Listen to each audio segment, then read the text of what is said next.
Hello friends, welcome back to my channel helping hand Shruti. तो I hope आप सब लोग बहुत ही अच्छे होंगे। तो फ्रेंड्स, जैसा कि मैंने आप लोगों को सुबह ही एक वीडियो के माध्यम से बताया था कि बीएड वर्सेस बीटीसी की जो आज सुप्रीम कोर्ट में जो याचिका थी और जिसकी सुनवाई लगी हुई थी, तो वो आपका 34 नंबर केस था। और उस टाइम पे मैंने बताया था कि कुछ देर में आपका जो फैसला है वो जारी हो जाएगा। तो देखिए, सुप्रीम कोर्ट में सुनवाई बहुत कम ही टाइम पे चली, 1 से 2 मिनट ही चली होगी, क्योंकि जो हमारे जस्टिस जो इस केस की सुनवाई कर रहे थे, उन्होंने सीधा सीधा ये जो मामला है बीएड वर्सेस बीटीसी का, ये वापस से अनिरुद्ध बोस जी की बेंच को रेफर कर दिया है।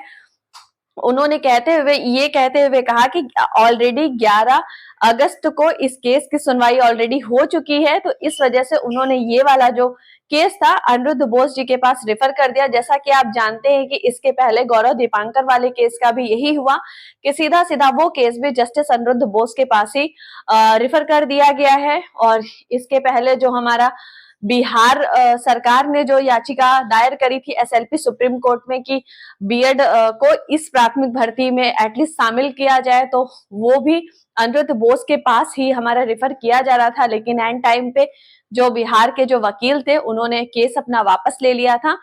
तो देखिए फ्रेंड्स, ये जो केस की आज सुनवाई होनी थी, तो सीधा सीधा इसका ये हुआ कि ये जो केस है अनिरुद्ध बोस जी के पास वो वापस से भेजा जा चुका है।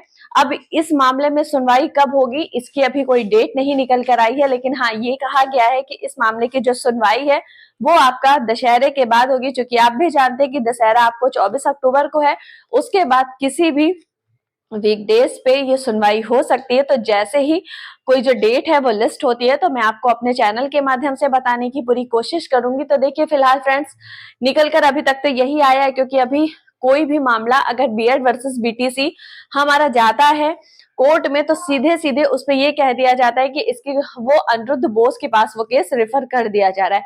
अब देखिए अनिरुद्ध बोस कब इस सुनवाई को करते हैं और उसमें क्या फैसला देते हैं, क्योंकि किसी एक केस का फैसला अगर अनिरुद्ध बोस ने सुना दिया ना, तो फिर वही फैसला सब उसमें लागू होगा। क्योंकि देखिए, दीपांकर गौरव वाला केस भी उसी से रिलेटेड है।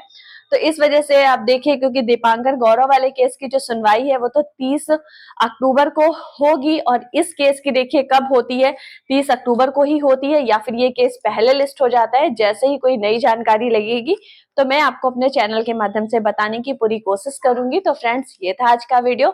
अगर आपको मेरा वीडियो अच्छा लगा हो, हेल्पफुल लगा हो, तो प्लीज एक लाइक करिएगा। और अगर मेरे चैनल पर पहली बार आए हैं तो मेरे चैनल को सब्सक्राइब करके बेल आइकन पर क्लिक जरूर कर लीजिएगा। तो थैंक्स ऑल फॉर वॉचिंग।